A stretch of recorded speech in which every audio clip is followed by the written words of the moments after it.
السلام علیکم، زه عبید الله حسام یم. زما هر مسلمان ته له زړه دا وړاندیز دی چې دا سلسله را سره تر پایه واوري او د کهف سورت ترجمه او تفسیر را سره تر پایه تعقیب کړي. په دې مبارک سورت کې عجیبه او ناشنا مسایل او درسونه دي چې هر مسلمان ورته په ژوند کې جدي اړتیا لري، خصوصا په داسې سختو شرایطو او حالاتو کې چې موږ پکې ژوند کوو. دا سورت او درسونه یې له موږ هر یوه سره کافي مرسته کولی شي چې له حالاتو سره مقابله وکړو او ژوند کې مو اساني راشي. د مخلصو ملګرو په مشوره مو پرېکړه دا شوه چې د کهف سورت زه پخپله ولولم او بیا یې ترجمه وکړم، تر څو روانه ترجمه وي او په داسې شکل وي چې ذهن کې کینی او اوریدونکی پرې ښه پوه شي.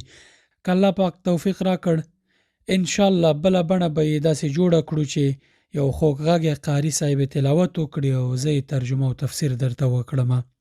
یو ټکی په پام کې وساتئ درنو دوستانو چې ما له ځان نه په دې ترجمه کې څه نه دي لیکلي او نه مې په تفسیر کې څه ور اضافه کړي، الا دا چې مفهوم مې عام کړی دی او هغه ترجمه او تفسیر مې له معتبرو کتابونو راټول کړي دي.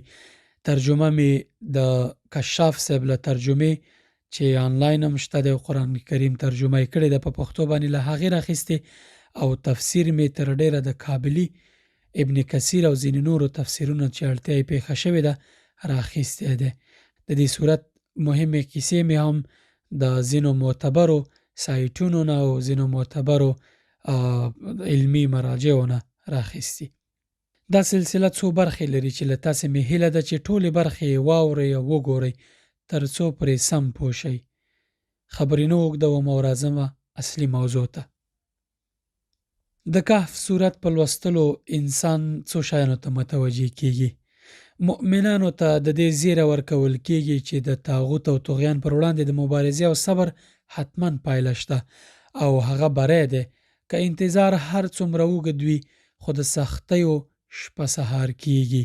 ترڅنګ یې څنګه د ژوند خوباییو او د ژوند د زینت له فتنو ځان وساتو او څنګه چلند ورسره وکړو. د دین، مال، علم او ځواک له فتنې او ازمایښت نه څنګه ځان وساتو. د دین فتنه لکه د کهف د ځوانانو کیسه، د مال لکه د جنتونو د خاوند کیسه، د علم فتنه لکه د موسی علیه السلام او خضر علیه السلام کیسه، او د ځواک یا قدرت فتنه لکه د ذوالقرنین کیسه. د کهف سورت د لوستلو پر مهال د دنیا د اصلیت او حیثیت په اړه خبره څو وارې تکراریږي، داسې چې غافل انسان دې ته متوجه کوي چې راویښ شي او ونه غولیږي. صبر او حوصله را سره وکړئ. د کهف سورت کې ډیر زیات مهم مسایل بیان شوي دي. بریا ته د رسیدو لپاره د کهف سورت سپارښتنې: د فاسد او ظالمې ټولنې پرېښودل لکه څنګه چې د کهف ځوانانو وکړل. هر کار او هرې ژمنې ترسره کولو لپاره له الله تعالی مرسته غوښتل او پر الله پاک توکل کول، د نیکانو ملګرتیا پالل، د نفساني غوښتنو څخه ډډه کول او پر خپل نفس حاکمېدل. د دې ټولو موضوعاتو مثالونه د کهف سورت په ژباړه کې راځي انشاءالله. اوس راځم د کهف سورت فضیلت درته وایم. ولې باید کهف سورت موږ هره جمعه ولولو، معنی یې زده کړو، په تفسیر یې ځان پوه کړو او مفهوم باندې ځان پوه کړو. په صحیح بخاري کې یو حدیث روایت شوی، یو ځل برا ابن عازم رضی الله عنه کهف سورت لوستلو. د هغه پام شو چې اسب یې لړزیږي او ډېر نارام دی او د اسب د پاسه یوه رڼا راښکته شوې ده. هغه وایي کله چې به ما تلاوت بس کړ دغه رڼا به پاس اسمان لوري ته لوړېده او کله چې به مې تلاوت بیا پیل کړ رڼا به راښکته کېده. برا پیغمبر صلی الله علیه وسلم ته لاړو او د خبره یې ورسره شریکه کړه. هغه مبارک ورته وفرمایل تلک السکینه نزلت، یعنی دا ملائکې وي چې را نازل شوي وي. ابن حجر رحمت الله علیه وایي له سکینه څخه مراد ملائکې دي، ځکه کوم ځای ته چې ملائکې ځي هلته سکون یا آرامش احساسیږي. نو د برا د تلاوت اورېدو ته هم ملائکې راغلي وي. له پورتني حدیث څخه دا معلومیږي چې کهف سورت د نورو سورتونو ترڅنګ له داسې فضیلت څخه برخمن سورت دی چې ملائکې هم اورېدو ته راځي. له ابي الدرداء رضی الله عنه نه روایت دی چې رسول الله صلی الله علیه وسلم فرمایلی چا چې د کهف سورت 10 اولنی آیتونه حفظ یا یاد کړل د دجال له فتنې څخه به په امن شي. او په بل روایت کې راغلی دی چې د دې سورت آخرني 10 آیاتونه. د دجال له فتنې سره د کهف سورت تړاو په اړه درته څو شېبې وروسته خبرې کوم.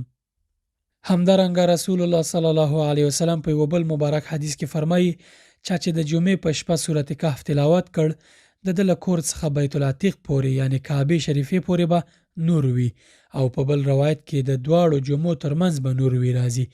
په یو بل حدیث کې پیغمبر صلی الله علیه وسلم فرمایي هر څوک چې د جمعې په ورځ د کهف سورت تلاوت کړي له دې جمعې څخه تر بلې جمعې پورې به د تلاوت کوونکي له مخ څخه یو نور روښانه وي او ځلیږي به.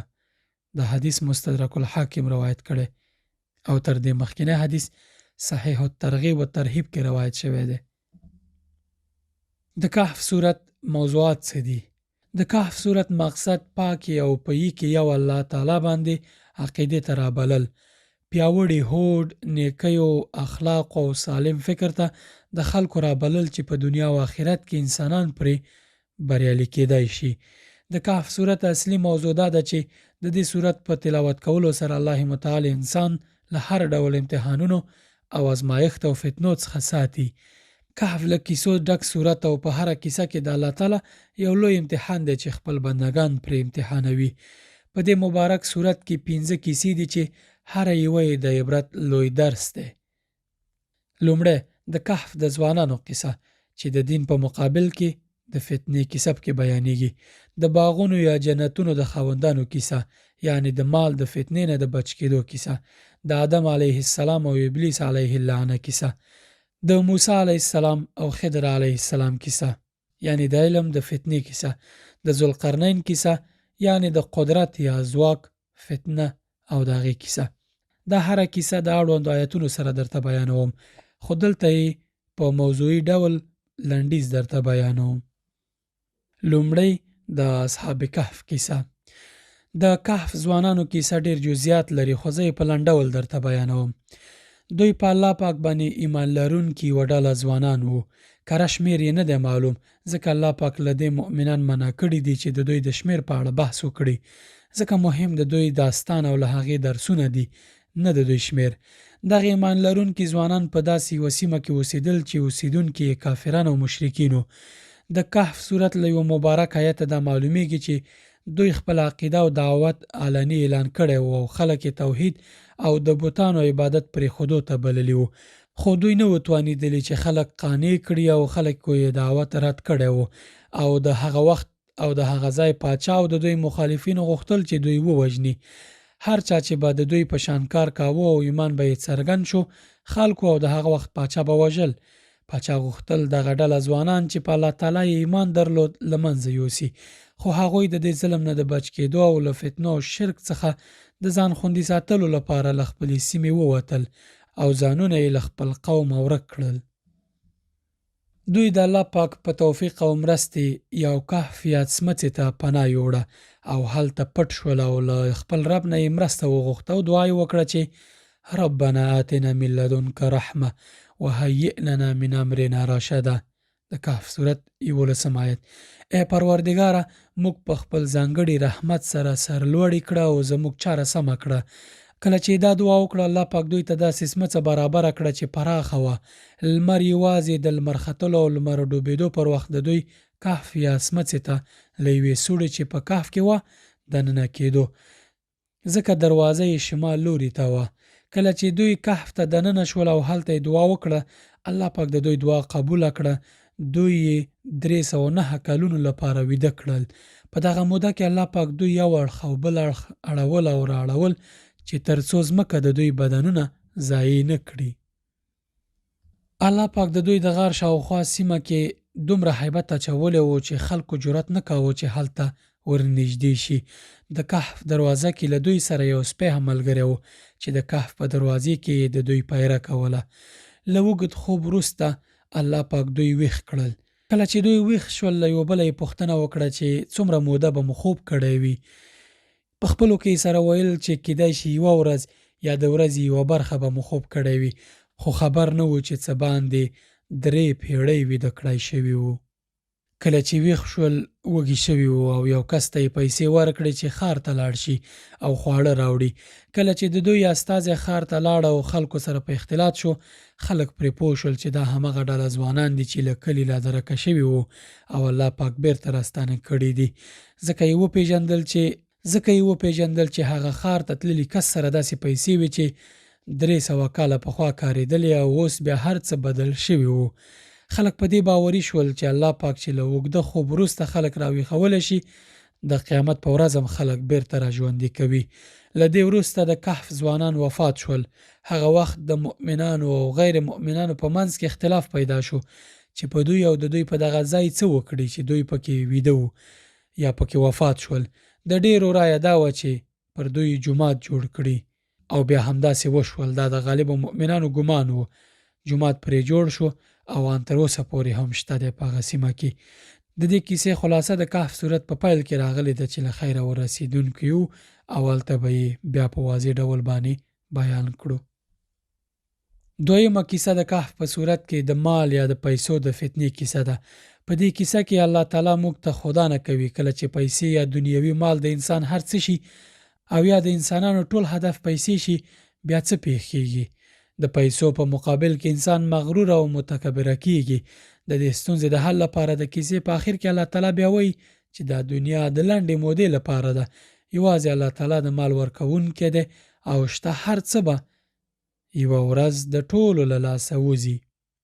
د موسی علیه السلام او خضر علیه السلام کیسه. په دې کیسه کې الله تعالی موږ ته د کم یا ناوړه علم فتنه په نښه کوي. یعنی کله چې علم انسان تواضع او عاجزي ته ونه رسوي یا علم انسان متواضع نه کړي، دا بیا فتنه ده چې انسان یې له امله متکبر او مغروره کیږي او الله پاک انسان ته په دغه کیسه کې دا خدا نه کوي چې وفوق کل ذی علم علیم، د هر عالم د پاسه بل عالم دی او بالاخره تر ټولو ښه عالم الله پاک دی. بله کیسه پکې د شیطان او د آدم علیه السلام کیسه ده چې دا به په خپل ځای کې راشي او وضاحت به یې وشي.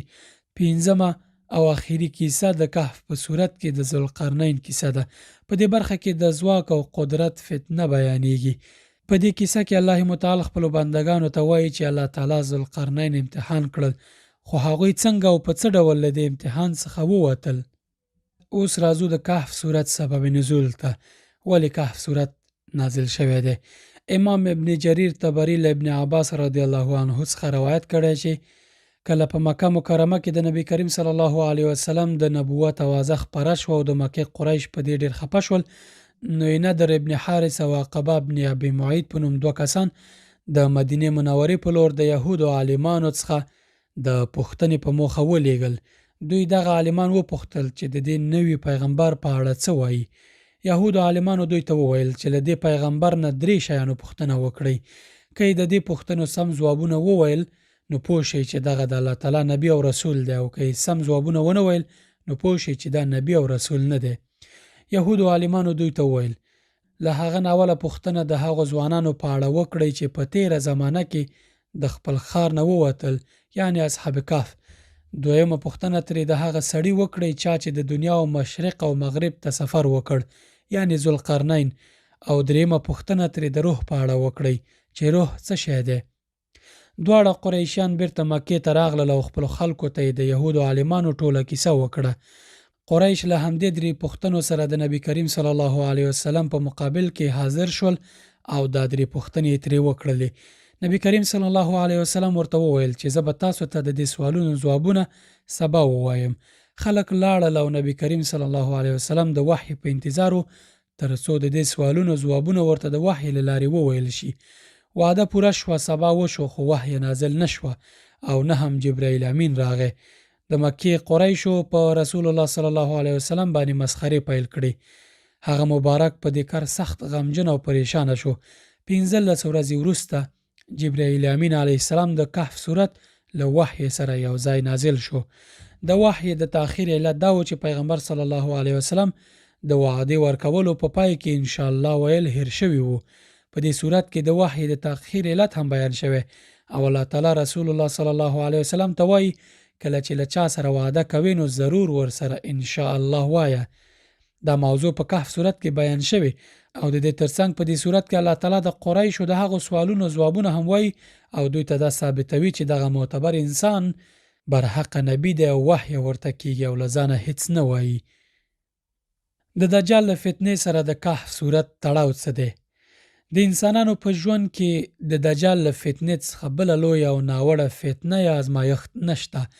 په دې اړه پیغمبر صلی الله علیه وسلم فرمایي له هغه وخت نه چې الله تعالی آدم علیه السلام پیدا کړی تر قیامت پورې د دجال له فتنې څخه بله لوی امتحان په انسانانو نشته. د دجال فتنه یا امتحان داسې یو امتحان دی چې د نوموړي په راتګ سره به ډیرو خلکو ته تاوان ورسیږي. خلک به ووژل شي، وینې به تویې شي او بالاخره دجال به راشي او د خدایي دعوا به وکړي. نعوذ بالله. دجال ته به الله تعالی موقتي طور باندې او د امتحان لپاره توان ورکړی وي او له امله به یې هغه د خلکو د خوراک او څښاک کنټرول ترلاسه کړي. دا قوت به الله تعالی ورکړی وي تر څو په داسې سختو شرایطو کې خپل مخلص او مؤمن بندگان امتحان کړي. په داسې سختو شرایطو کې چې خوراک او څښاک په خلکو بند شي نو دوی چاته رجوع کوي؟ آیا الله پاک ته چې حقیقي مالک او هر څه د ده په قدرت کې دي، که دجال ته چې موقت قدرت لري او مخلوق دی؟ دجال به دا ډول کارونه ترسره کړي تر څو د کمزوري ایمان خاوندان وغولوي او خلکو ته به وایي چې زه خدای یم. نعوذ بالله. هغه خلک چې د دجال د امر اطاعت وکړي او په نوموړي ایمان راوړي دوی به پرمختګ کوي او هر څه به ترلاسه کړي، او څوک چې د نوموړي اطاعت نه کوي په دوی به خوراک او څښاک بند کړي او ځمکه به پرې وچه شي. همدا د الله تعالی امتحان دی. په دې اړه الله تعالی مؤمنانو ته ډاډ ورکوي چې وَإِنَّا لَجَاعِلُونَ مَا عَلَيْهَا صَعِيدًا جُرُزًا، یعنی هغه زه یم چې په دې ځمکه هر څه پیدا کوم او وچوم یې او بیا ترې سپېره ډاګ جوړوم. الله تعالی په کهف سورت کې خپلو بندګانو ته وایي چې که غواړئ رزق ترلاسه کړئ زما لوري ته راشئ، نه د دجال لوري ته.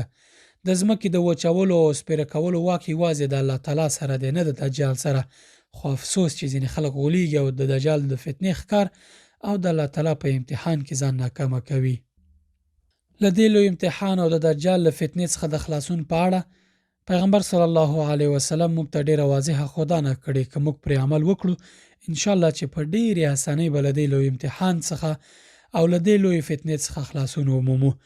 ابو الدرداء رضی الله عنه روایت کړی چې رسول الله صلی الله علیه وسلم وفرمایل هر څوک چې د کهف سورت 10 اولنی آیتونه حفظ کړي الله تعالی به یې د دجال له فتنې څخه په امان کړي او له دې لوی امتحان څخه به خلاصون ومومي. حافظ ضیاء مقدسی په خپل کتاب مختاره کې د حضرت علی کرم الله وجهه څخه روایت کړی چې رسول الله صلی الله علیه وسلم فرمایلی دي څوک چې د جمعې په ورځ د کهف سورت ولولي هغه به تر 8 ورځو پورې د هر ډول فتنې څخه وساتل شي. که دجال راوځي د هغې له فتنې څخه به هم الله تعالی دی وساتي. دا موضوع ابن کثیر کې نقل شوې ده. ابو سعید رضی الله عنه روایت کوي پیغمبر صلی الله علیه وسلم فرمایلی دي هر څوک چې کهف سورت داسې تلاوت کړي لکه څنګه چې نازله شوه، یعنی په تجوید، خشوع او په حوصله، او بیا هغه له دجال سره مخ شي، الله تعالی به د دې شخص حفاظت وکړي او د دجال قدرت او فتنه به پرې هیڅ تاثیر ونه کړي. دا حدیث مستدرک الحاکم روایت کړی دی. نواس ابن صعبان روایت کوي چې یوه ورځ موږ په یو مجلس کې د دجال په اړه خبرې کولې. ډېر ډارېدلي وو. پیغمبر صلی الله علیه وسلم راغی او له موږ نه یې پوښتنه وکړه. موږ ورته حال بیان کړ. هغه مبارک د دجال ټولې نښانې بیان کړې او ویې فرمایل که دجال راغی او زه ستاسو په منځ کې وم خو زه به له تاسو دفاع وکړم، خو که زه نه وم او دجال په راتلونکي امت راغی نو هر سړی به خپله دفاع کوي او هر مسلمان به د خپل ځان ساتونکی وي. که چا دجال ولیدو باید د کهف سورت 10 اولنی آیتونه تلاوت کړي. د حدیث په صحیح مسلم کې روایت شوی دی. دا و د کهف سورت لومړی برخه. په دویمه برخه کې د کهف سورت ترجمه او تفسیر شروع کوو چې هغې کې به ډېر موضوعات او مهم موضوعات درته بیان شي. که مو نه وي کتلې راتلونکې برخه وګورئ او دا سلسله څو برخې لري چې د عبیدالله حسام یوټیوب، فیسبوک پاڼه او نورو خواله رسنیو چینلونو کې کتلی شئ.